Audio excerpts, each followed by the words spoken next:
welcome to another episode of the Weekly Knockout for the week ending the 3rd of July. There are remakes, remasters, and reimaginings galore this week. A Ford dealership likes the art of Firewatch a little bit too much, and we also discuss the potential impact that the UK's recent vote to leave the EU will have on the games industry at large.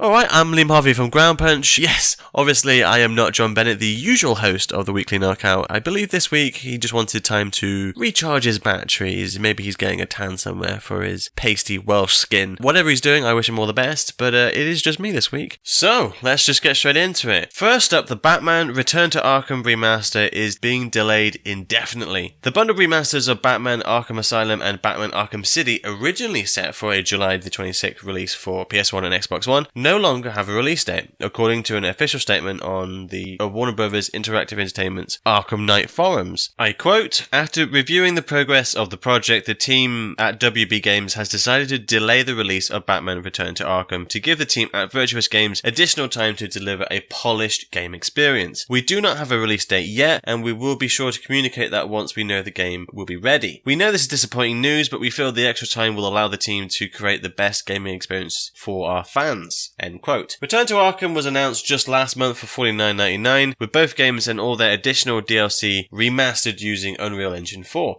Now, after the infamous debacle with the Arkham Knight PC port, which of course was near unplayable thanks to various bugs and glitches, which led to customer outcry and mass refunds, maybe some extra polishing wouldn't hurt. Speaking of remasters, 2K Games has announced BioShock The Collection, to the surprise of precisely no one. It will be released on September 13th, 2016 on PC, PS4 and Xbox One for $59.99 and is said to include remastered visuals. Now, the port is being handled by Blind Squirrel Games, such a good name, and the collection will include the original BioShock, BioShock 2 and Infinite, all single-player DLC, and a never-before-seen video series that features Ken Levine. BioShock 2's online component will not, however, be included. Disappointing, I'm sure, all 10 of its multiplayer fans. According to 2K, quote, BioShock Infinite is not being remastered on PC because it already meets current-gen console standards and runs smoothly on high visual settings. But if you already own BioShock, BioShock 2 and or Minerva's Den on Steam, you will be able to upgrade to the remastered version of the respective titles for free after release, end quote. So why wasn't this a surprise? Well, last September, a retailer leak suggested that the trio was headed to PS4 and Xbox One. The box art for BioShock The Collection appeared later on, as did an official Brazilian, Taiwanese and ESRB rating. And this week, people found text references to the compilation on the publisher's site and the cover art hosted on its servers before it was swiftly taken down, and assorted screenshots from the collection started making the rounds on NeoGAF. While it'll be nice to see a new lick of paint for the 2007 original, it's the sequel that I'm looking forward to reappraising. While an engrossing diversion, I'd say, BioShock 2 was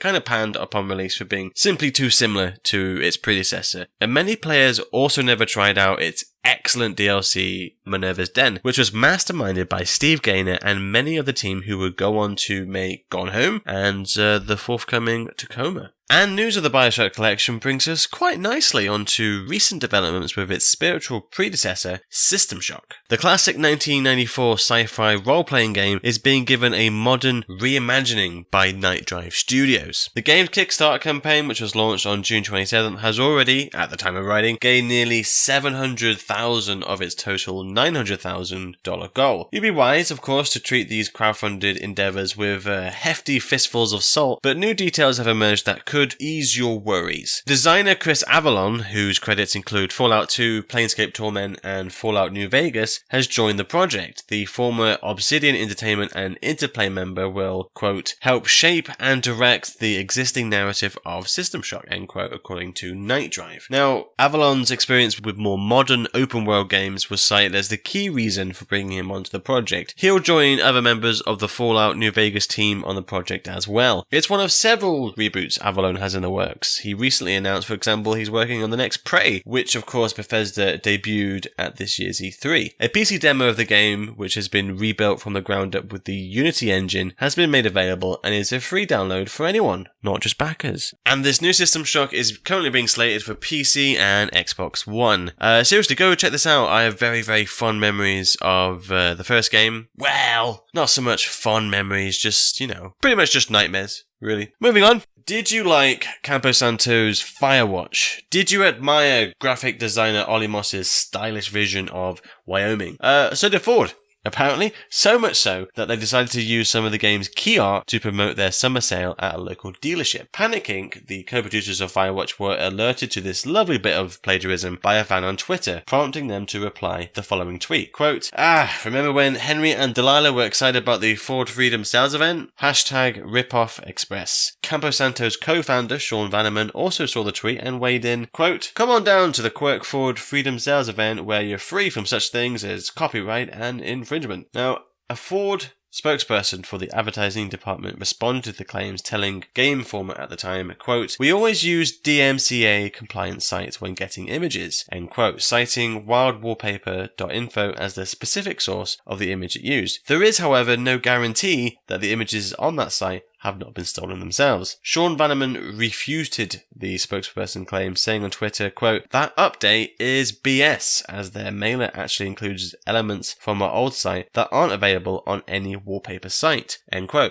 Indeed, a quick Google search for the image used in the ad can actually be found directly on Campo Santos' blog. The image that the dealership pointed to has the same dimensions as the original on Campo Santos' site, but with an added 200 pixels at the bottom of the page. Sean Vanneman continued, quote, we live in a time of infinite free content, so it's really no wonder everyone thinks everything is free on the internet, end quote. But Quirk Ford did, however, issue an apology via Twitter. Quote, Ford was not involved in creating the Quirk Ford advertising. We regret the error and would like to an apology to Campo Santo. So I guess all's well that ends well. Anyway, Blizzard Entertainment updated Overwatch on PC this week with a patch that finally adds competitive play. The tier-based mode will go live for PC players wanting a little bit more of an aggressive version of the hero-based shooter, but those on console will have to wait. A community manager wrote on battle.net, quote, we know this isn't an ideal way to deliver new content, so we're going to continue to refine our patching processes over the next few months in an effort to sync up our release dates across platforms as closely as possible. Although our battle.net client will always allow us to be more agile on PC, we hope to reach a point where we can release major updates on PC, Xbox One, and PlayStation 4 simultaneously, end quote. The PS4 and Xbox One versions of the game are expected to receive the update in the coming weeks. The mode first appeared in a closed beta prior to Overwatch's launch, but it went back into development until last week's open beta. Changes made since its original incarnation include penalties for abandoning a game, placement matches, golden weapon skins, and other features. I know our Overwatch reviewer Evan Buck, and of course the host of Punchcast,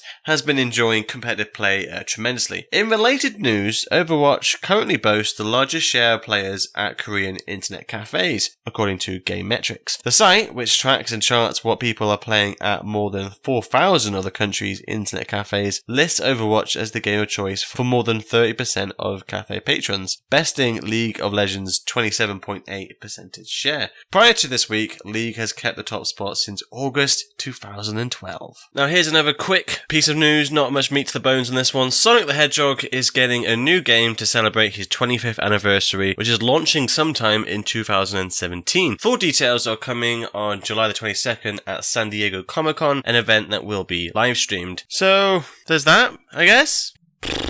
Not really sure how to take it.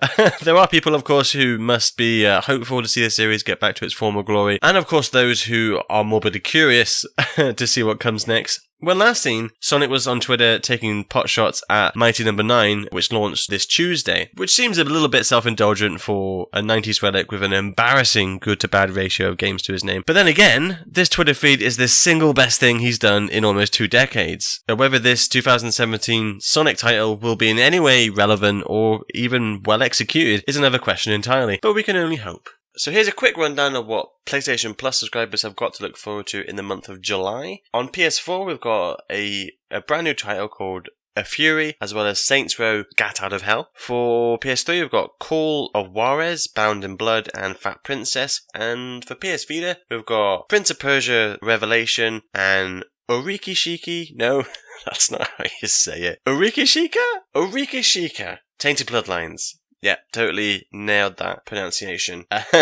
Also, for those members interested in Paragon, Sony is also offering early access to the game ahead of its open beta. Not only will subscribers be able to play it ahead of the August 18th launch, they will also receive a starter pack that includes $40 worth of add-ons. Lovely. And with Xbox games, we've got the Banner Saga 2, which will be free all month long to Xbox Live Gold subscribers, while the other Games with Gold title for Xbox One, Tumblestone, will be free from July the 16th through to August 15th. It's a puzzle game from the Quantum Astrophysicists Guild that includes arcade modes, a story campaign, and multiplayer offerings. Both of July's Xbox 360 Games with Gold titles will also be playable on Xbox One via backwards compatibility, as usual. Tom Clancy's Rainbow Six Vegas 2, they keep trying these games out, which was originally released way back in 2008, will be free from July the 1st to the 15th, while Tron Evolution, a tie-in for the 2010 film Tron Legacy, will be free for the second half of the month.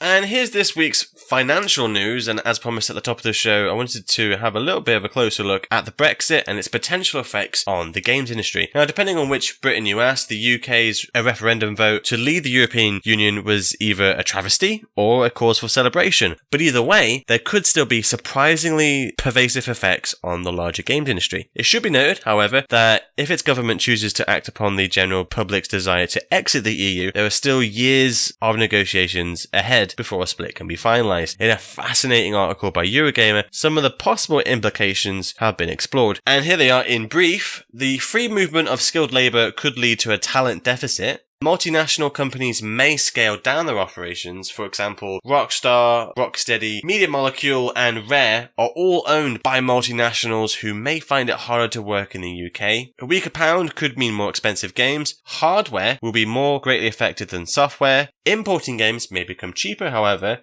And then there's the looming threat of recession. You see, as gaming has become more popular and its audience has broadened, it has also become more exposed to the effects of recession. The full article is well worth a look, as Eurogamer took comments from a wide range of companies regarding the Brexit vote. While trade negotiations will most likely be a 2-year process, there are some more immediate concerns. For example, the value of the pound has taken a complete nosedive, and as pricing of games and hardware in the UK is tied to local currency exchange rates, this could mean inflated retail prices. On a micro scale, we've already seen some ripple effects with some awesome PC game deals for folks in the UK due to favourable currency conversion. Piers Harding-Rolls, a director and analyst at IHS Technology, told Eurogamer that any change will probably affect hardware more than software, which could mean mid-generation upgrades like Project Scorpio and PlayStation Neo being more expensive in the UK than they would be otherwise. You can check out the full article, of course, on Eurogamer and our write-up on groundpunch.com. There's certainly a lot to mull over. For this UK resident, I'm going with the sound strategy of hiding under a duvet until the country stops imploding. Whew. After all that, I think it's time for a bit of levity. Now, the director for Street Fighter V has outlined some of the game's rejected and reworked characters in a recently translated post on the Capcom Fighters Network website. It turns out that some of the earliest character concepts for Street Fighter V were some of the game's most bizarre, including a fighting president, a literary master who perhaps flings copies of The Great Gatsby at other combatants, and a character who inadvertently sheds her clothing as she fights, because video games. Director Takayumi Nakayama, whose name I believe I've just horribly butchered, gives an explanation of the unnamed female fighter. Quote, "When this cutie starts fighting, her clothes start becoming more tattered due to her clumsiness." End quote. A few of these characters actually have names, of course. Instead, they're often listed as the teacher or the soccer fighter. All these characters would have been brand new to this series. As it is, Street Fighter ended up with 16 characters at launch, of which 4 were brand new, and that was Fang, Laura, Nikali, and Rashid. Nakayama goes on to say, quote, "Considering the number of characters we had to work with, we decided to go with 16 characters that were easier to deal with. While these characters unfortunately didn't make the cut, maybe they'll make an appearance somewhere."